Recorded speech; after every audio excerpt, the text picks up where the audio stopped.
శాంతి. మురళి తారీఖు ఏప్రిల్ 23, 2025. సాకారవాణి. బాబా చెప్తున్నారు, మధురమైన పిల్లలారా, ఇప్పుడు నాటకం పూర్తవుతుంది. వాపస్ ఇంటికి వెళ్ళాలి. కలియుగాంతం తర్వాత సత్యయుగం రిపీట్ అవుతుంది. ఈ రహస్యం అందరికీ అర్థం చేయించండి. ప్రశ్న: ఆత్మ పాత్రను అభినయిస్తూ అలసిపోయింది. అలసటకు ముఖ్య కారణమేది? జవాబు: చాలా భక్తి చేసింది. అనేక మందిరాలు తయారు చేసి, ధనం ఖర్చు చేసి, ఎదురు దెబ్బలు తింటూ సతో ప్రధానంగా ఉన్న ఆత్మ తమో ప్రధానమైపోయింది. తమో ప్రధానమైనందునే దుఃఖిగా అయింది. ఏ విషయంతోనైనా ఎవరైనా విసిగిపోయినప్పుడు అలసటంతా కలుగుతుంది. ఇప్పుడు అలసటంతా నిర్మూలించేందుకు తండ్రి వచ్చారు. అచ్చా, మధురాతి మధురమైన అపురూపమైన పిల్లలకు మాతాపిత బాప్దాదాల ప్రియ స్మృతులు మరియు గుడ్ మార్నింగ్. ఆత్మిక పిల్లలకు ఆత్మిక తండ్రి నమస్తే. ఆత్మిక పిల్లలందరి తరపున ఆత్మిక తండ్రికి గుడ్ మార్నింగ్ మరియు నమస్తే.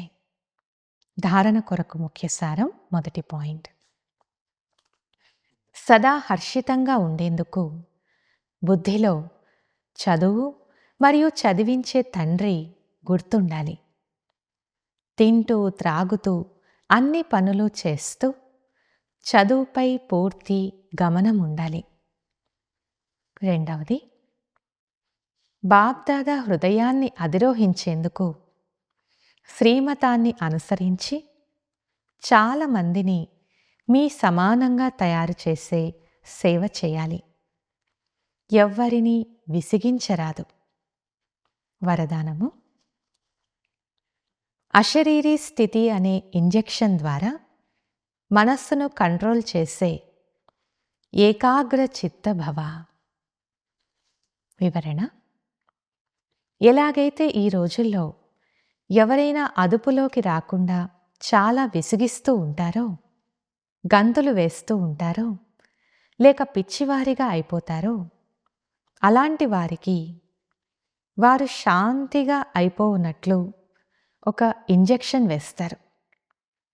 అలా ఒకవేళ సంకల్ప శక్తి మీ అదుపులోకి రాకుంటే అప్పుడు అశరీరీతనం యొక్క ఇంజెక్షన్ వేసుకోండి.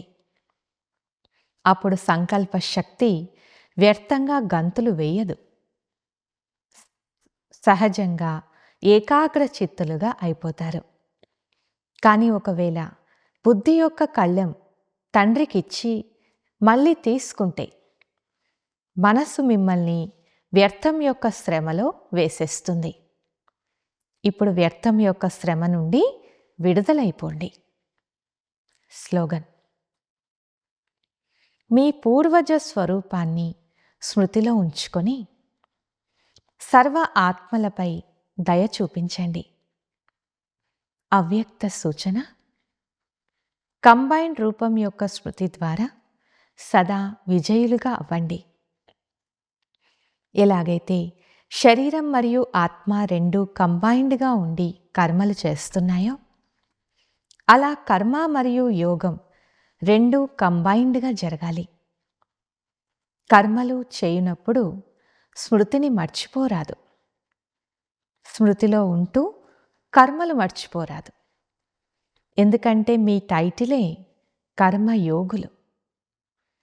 కర్మలు చేస్తూ స్మృతిలో ఉండేవారు సదా న్యారా ప్యారాగా ఉంటారు మరియు తేలికగా ఉంటారు. నాలెడ్జ్ఫుల్ మరియు పవర్ఫుల్ ఈ రెండు స్థితులు కంబైన్డ్గా ఉంటే అప్పుడు స్థాపన కార్యం తీవ్ర వేగంతో జరుగుతుంది. అచ్చా, ఓం శాంతి.